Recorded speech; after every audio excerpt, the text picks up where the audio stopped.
उन्हें पता चलता है कि ये सारी जगह प्रोफेसर मार्टिन ने बनाई थी। असल में प्रोफेसर को इन क्रीचर्स के बारे में पता था। वो इन वॉचर्स पर रिसर्च करना चाहता था, इसीलिए उसने ये बंकर बनाया था। पैसों का लालच देकर वो दूसरे इंसानों को काम के लिए यहाँ लेकर आता था और रात के वक्त मजदूरों को ऊपर कमरे में छोड़कर खुद यहाँ आकर छुप जाता था और वो वॉचर्स फिर उन इंसानों को खा जाया करते थे। अगली वीडियो में डॉक्टर मार्टिन बताते हैं कि उनकी रिसर्च के दौरान उन्हें एक सबसे अलग फेरी मिली जो रोशनी में भी उन गड्ढों से बाहर आ सकती थी। डॉक्टर बताता है कि उस वॉचर ने एक बच्ची का बिल्कुल परफेक्ट रूप ले लिया था जिसे कोई पहचान नहीं सकता था। वो बहुत अच्छी थी, उसने डॉक्टर मार्टिन को मारा नहीं। डॉक्टर मार्टिन उसे यहाँ ले आया। तभी प्रोफेसर ने कैमरा को दूसरी तरफ मोड़ा। तब उन्होंने देखा कि प्रोफेसर ने उस छोटी सी बच्ची के रूप में आए वो क्रीचर को पिंजरे में कैद कर लिया है। पता नहीं डॉक्टर उसके साथ कौन सा एक्सपेरिमेंट करने वाला था। उस कंप्यूटर में बहुत सी वीडियोस थी और हर वीडियो में कुछ न कुछ बताया हुआ था। मीना बस ये जानना चाहती थी कि आखिर में क्या हुआ, इसीलिए वो सबसे आखिरी वीडियो प्ले करती है जिसमें वह देखती है कि प्रोफेसर खुद को और उस फेरी को मारने वाले हैं। मरने से पहले वह इस जंगल में फंसे हुए लोगों के लिए यहाँ से निकलने का रास्ता बता देता है और कहता है कि शाम में जिस डायरेक्शन में परिंदे भागते हैं उस डायरेक्शन में भागने से वे लोग इस जंगल से निकल सकते हैं। उसने इस रिकॉर्डिंग मैसेज में कहा था कि अगर कोई इस जंगल से निकलने में कामयाब हो गया तो यूनिवर्सिटी में जाकर मेरी सारी रिसर्च तबाह कर देना। मैंने यहाँ आकर बहुत बड़ी गलती कर दी। उसके बाद प्रोफेसर ऊपर चले गए और फिर 2 गोलियों की आवाज आई जिससे उन्हें समझ आया कि प्रोफेसर ने पहले उस फेरी को मारा और फिर खुद को गोली मार दी। आज रात ये चारों बहुत खुश थे क्योंकि उन्हें इस जंगल से जान छुड़ाने का रास्ता मिल गया था। अगली सुबह सभी लोग अब बंकर से बाहर निकलते हैं तो देखते हैं कि उनका सेफ हाउस उन वॉचर्स ने पूरी तरह तबाह कर दिया है और आज के दिन उन्हें लाजमी इस जंगल से निकलना होगा वरना ये लोग मारे जाएंगे क्योंकि रात को अब उनके पास छिपने के लिए कमरा भी नहीं बचा था। ये लोग अब यहाँ जंगल से निकलने के रास्ते में बढ़ने लगते हैं। वो परिंदे जिनके बारे में प्रोफेसर बता रहे थे वे तो शाम को उड़ने वाले थे लेकिन उन्हें शाम होने से पहले जंगल से बाहर निकलना था, इसलिए मीना अपने पास मौजूद पैरेट को आजाद कर देती है। जिस डायरेक्शन में वह उड़ता है उसी डायरेक्शन में ये लोग चलने लग जाते हैं। चलते हुए रास्ते में ही उन्हें एक कब्र मिली। मैडेलिन उस कब्र को देखकर बताती है कि एक वक्त था जब ये लोग इंसानों के साथ रहते थे लेकिन इंसानों ने उनके साथ बहुत बुरा किया, धोखा किया और उन्हें यहाँ जंगलों में फंसाकर खुद चले गए। कई घंटे सफर करने के बाद ये लोग एक नदी के पास पहुँच गए। वहाँ उन्हें प्रोफेसर का एक बोट मिला जिसको देखकर ये लोग बहुत खुश हुए लेकिन उनकी खुशी अब कुछ ही देर की मेहमान थी क्योंकि अब अंधेरा हो चुका था और वॉचर्स के आने का वक्त हो गया था। उससे पहले कि ये लोग डॉक्टर मार्टिन की बोट में बैठकर यहाँ से दूर चले जाते तभी उन्हें पीछे से किसी की आवाज आई। जब उन्होंने पीछे मुड़कर देखा तो वो कियारा का हस्बैंड था जो मदद के लिए चिल्ला रहा था। वो बहुत ही जख्मी हालत में था। बाकी सब बोट में बैठ चुके थे इसलिए डेनियल अकेला उसकी मदद के लिए गया। डेनियल कियारा के हस्बैंड को खींचकर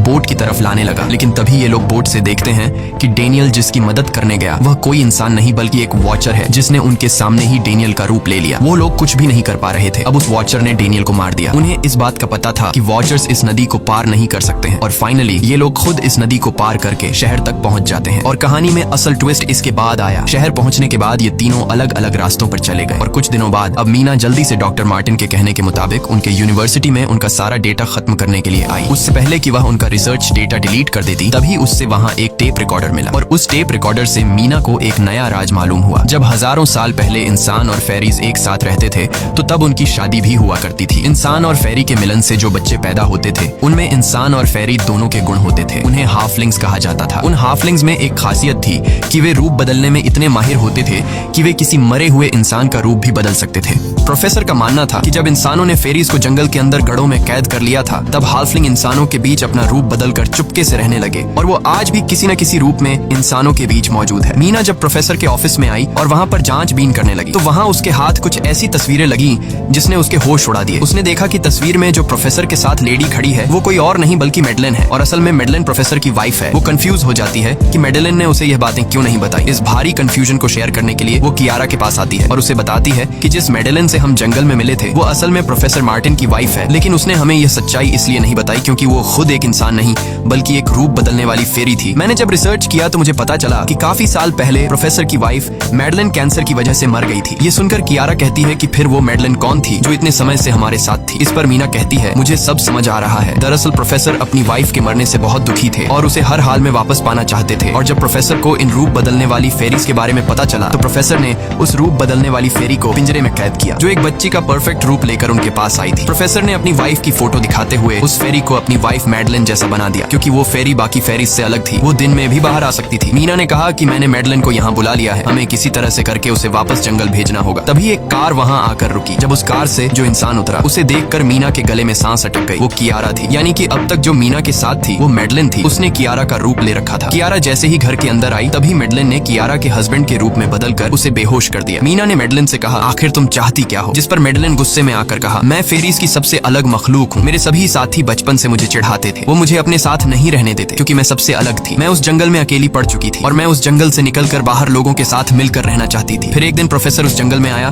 उसने मुझे पिंजरे में कैद कर लिया। उसने मुझसे कहा कि अगर मैं उसकी वाइफ का रूप ले लूं तो वह मुझे जंगल से बाहर ले जाएगा। मैंने उसकी बात मान ली। प्रोफेसर ने मुझे मेडलिन की सारी बातें सिखाई और बाद में उस धोखेबाज प्रोफेसर ने मुझे मारने की कोशिश की, लेकिन उससे पहले कि वो मुझे मार पाता मैंने उसे ही मार डाला। तुम इंसान कभी भी भरोसे के लायक नहीं थे और न ही रहोगे। अब तुम भी मेरी सच्चाई जान चुकी हो, इसलिए तुम्हें भी मरना होगा और तुम्हें मारने के बाद मैं तुम्हारे रूप में इंसानों के बीच रहूंगी। यह कहकर मेडलिन ने मीना का रूप ले लिया और उसका गला दबाकर उसे मारने लगी। तब मीना ने मेडलिन से कहा कि क्या प्रोफेसर ने तुमसे यह नहीं कहा कि तुम क्यों दिन में निकल सकती हो? असल में तुम हाइब्रिड हो, आधी इंसान और आधी फेरी, इसीलिए तुम इंसानों और फेरीज के बीच रह सकती हो। मुझे पता है कि दुनिया में अकेला रहना कैसा होता है, लेकिन तुम अकेली हाफलिंग नहीं हो। तुम्हारे जैसे और भी हाफलिंग्स हैं जो किसी न किसी रूप में इंसानों के बीच रह रहे हैं। इस सच्चाई का पता चलते ही मेडलिन का शरीर अचानक अपने असली रूप में आने लगा। देखते ही देखते उसके पंख निकल आए, जिसके बाद वो मीना को यहीं पर छोड़कर यहाँ से उड़ जाती है। इसके बाद कुछ हफ्तों के बाद का सीन दिखाया जाता है जहाँ मीना अपनी सिस्टर के साथ रहने लगी है। उसने अपनी सिस्टर को बताया कि शायद वो फेरी अभी भी मेरा पीछा कर रही है। तब मीना की सिस्टर उसे कहती है कि तुम डरो मत, ऐसा कुछ नहीं है। और कहानी के एंड में हम एक छोटी बच्ची को देखते हैं जो कि उस वक्त मीना के घर के नीचे खड़ी थी। ये कोई और नहीं बल्कि मेडलिन थी, जो अब उनके दुनिया में उस रूप में रह रही है। और इसी के साथ ये कहानी खत्म हो जाती है। अगर आपको ये वीडियो अच्छी लगी हो